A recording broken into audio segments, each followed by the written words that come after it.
Hello and welcome back to the New Look Scout Reports, where we give a statistical breakdown on European football's biggest talking points. Today, we're looking at Man United, who, as always, are deep in an identity crisis heading into the back half of the season.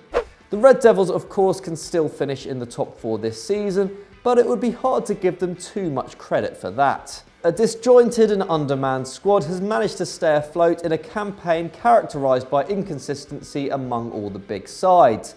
And while Arsenal can point to the recent loss of their coach and a lack of resources, and Chelsea can blame their transfer ban, United have suffered no such ill fortune. And we're not just talking about this season. It's approaching 7 years since Sir Alex Ferguson departed Old Trafford, and though his title win in his final campaign gave both unrealistic expectations and a misleading idea of the squad's quality, the Red Devils have had plenty of time to install a working system. However, in 2/3 of a decade, the club has run through 4 different managers, without counting Ryan Giggs' spell as interim, and have averaged 69 points a season, having not finished below 70 in the previous 22 years. And with a track record of hideously dull football under Louis van Gaal, Jose Mourinho and now Ole Gunnar Solskjaer, they have a thin squad, no discernible style, and a board who apparently see nothing wrong with the situation. So what next? Organise your spending. This may be easier said than done, but it certainly isn't as hard as United make it look. The richest club in the world have seemingly infinite resources at their disposal, but are currently linked with unpromising English youngsters like Sean Longstaff and overpriced players from outside of Europe's top 5 leagues like Bruno Fernandes, rather than the solid, sensible signings which could incrementally improve them. In the summer of 2019, United inexplicably let Alexis Sanchez and Romelu Lukaku leave, while seeing Ander Herrera and Antonio Valencia depart for nothing. Perhaps justifiable per se, but unwise when you're only making 3 signings. Clearly, the club should have invested more, but the larger issue is the intelligence of their spending. Since Ferguson left, only Man City have a higher net spend than United in world football. But what do they have to show for that? According to Transfermarkt, they have the 11th most valuable squad in the world, and if you take out Paul Pogba, who will surely leave this year, they've dropped to 14th. But you don't even need to dig that deep into the finances to see the issue.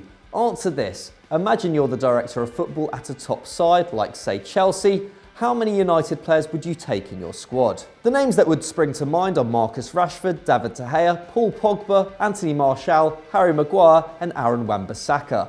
In comparison, from a club like Leicester City, much smaller in stature than Man United, you take the likes of Vardy, Ndidi, Maddison, Soyuncu, Pereira, Chilwell and Tielemans. That's roughly the same number of players despite the huge disparity in resources. And the root of the problem is that United are yet to devolve football matters to someone other than Ed Woodward. Where Ferguson used to act as both manager and director of football, Woodward is now the man who fills the gaps, and as a result, United show no coherent philosophy. The Red Bull organisation, for example, may be disliked for their corporate bankroll, but under Ralf Rangnick, they have a clear direction to play fast-paced, aggressive, high-pressing football with a focus on bringing through young players.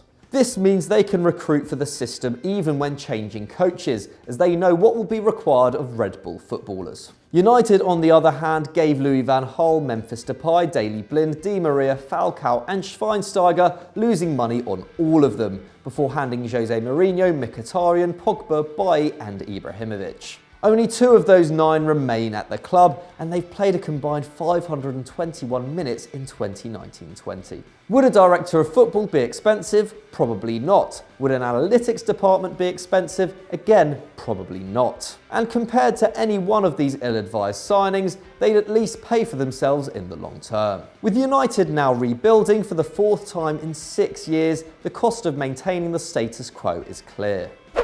Creativity. The central issue which needs to be fixed with signings is the attack. Defensively, United are actually quite good, rebounding from a 2018-19 in which they allowed 54 league goals, their highest total in 40 years. This season, they're allowing just 1 XG per 90, a rate they've only bettered once in the post-Ferguson era. In particular, Aaron Wan-Bissaka has been excellent, leading the team in defensive actions per 90 with over 6, 6th best in the league. And the return of Fred to the lineup has helped too, with the Brazilian the only other United player to rank among the league's 20 most active defenders. Unfortunately, Fred also leads United in deep progressions, the number of times a player moves the ball into the final third each match. After him, the next best is Ashley Young, now of Inter Milan, and then Harry Maguire, meaning that United have almost no ball progression out of the centre of the park when Paul Pogba isn't on the field. It doesn't matter how clinical your forwards are if the deeper players can't find them, and United currently sits 6th in the league for passes into the penalty area, below Everton and Arsenal, and level with Brighton. No wonder they're linked with big money moves for James Maddison and Jack Grealish, but there may be better value on the continent. A swoop for Roma's Lorenzo Pellegrini would almost certainly cost less than either Englishman, and the 23-year-old already has elite output, with plenty of time to develop. He gets the ball into the final third 4.2 times a game, compared to 2.6 for Grealish, and passes into the box 2.7 times a match, to Maddison's 1.4. Once he gets there, he can also create high-value opportunities, bagging 2 goals and 7 assists in 14 appearances at the time of recording, with 0.6 expected goals and assists per 90 to 0.4 for both Maddison and Grealish. Meanwhile, a dedicated right winger would also balance the attack. United could do worse than staying in Serie A to scout Bologna wide man Riccardo Orsolini, a 22-year-old tearing up the flank in a middling team. At present, the Italian has 9 goal involvements in the league, with 0.7 expected goals and assists per 90, which would be the best at Old Trafford, and he adds 2 dribbles a match, which would be second to Rashford. Nail 2 signings such as these, rather than spending all summer hunting Jadon Sancho with a harpoon in vain, and United will have taken a big step towards being functional. Depth.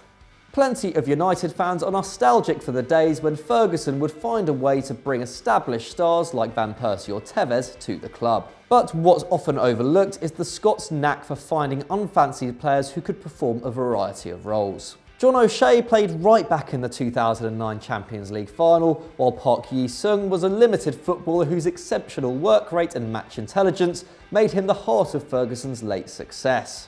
And this very same model can be seen in United's present rivals. Liverpool may have excelled in the transfer market since Klopp's arrival, but as important as the marquee signings of Van Dijk and Alisson have been the cheap acquisitions of James Milner and Andrew Robertson. Tottenham, meanwhile, paid a combined £16.5 million for Dele Alli and Toby Alderweireld, and even Arsenal managed to find the young trio of Lucas Torreira, Matteo Guendouzi and Gabriel Martinelli for £34 million put together.